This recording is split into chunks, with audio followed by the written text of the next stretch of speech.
Some folks ask why I never use the Street View feature on Google Maps. They often say things like, "How do you know what a place looks like?" Or, "Don't you want to see more than just an aerial view?" I usually respond that it's always better to go outside and see everything with your own eyes, which often leads to praise for my confidence. Truth is, I don't use this feature out of confidence. Quite the opposite, it's because of fear. To understand where this comes from, I need to tell you a story about how I first learned about Google Maps. Back then, I was in elementary school, and during computer science class, instead of doing the project, my buddies and I were fooling around on cool math games. We were playing Fireboy and Water Girl when one of my friends started talking. "Hey guys, have you heard about Google Maps?" "Yeah, my folks use it all the time." "Do you know you can see places on the map as if you're really there?" To my 11-year-old mind, this sounded incredible. I let my friend open Google Maps on my computer, and then he asked me about a place I'd like to see. "How about our school?" "School? Seriously?" "Yeah, I want to see how it looks." My friend typed in our school's address, dragged the little yellow man to the school, and opened Street View. I was fascinated by the view on the screen. It was so surreal, looking around the place as if you were really there. I saw everything, from the broken swings on the playground to the concrete steps leading to the front door. Something about being able to see a place without actually being there captivated my young mind. "Ooh, do you know you can also see your house? Let me show you mine." My friend typed in his address and turned on Street View.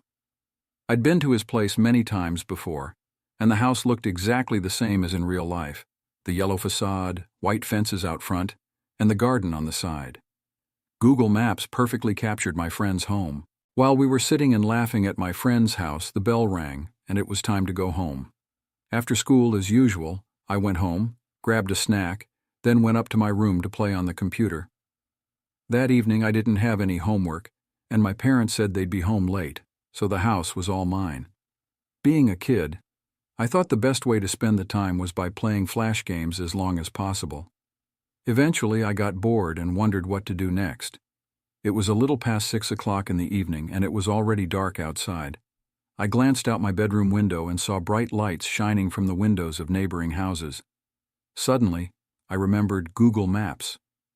Eagerly, I opened it and typed in my address, then opened Street View. The image of my house appeared on the screen. I had fun dragging the camera around and seeing everything.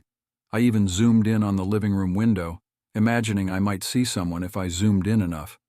Of course, the window looked too blurry after such magnification. I decided to zoom out again and look at my house as a whole.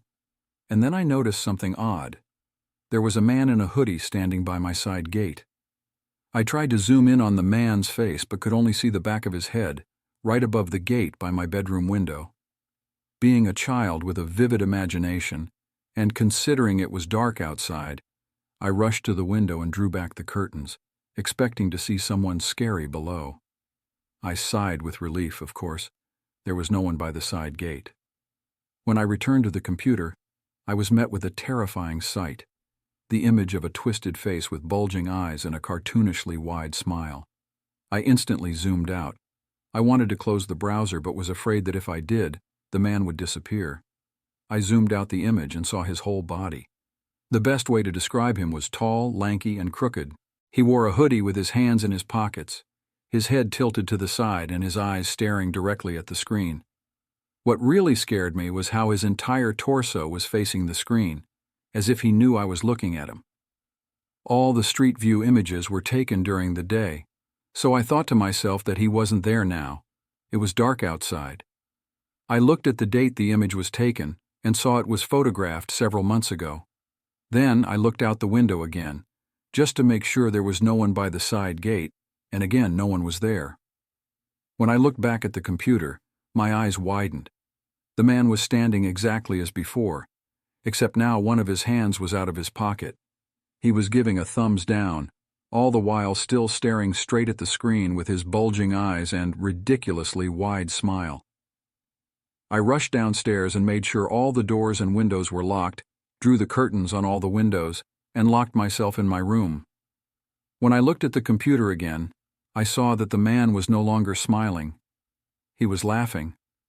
I thought of closing the browser, but I was deathly afraid of what would happen if I did.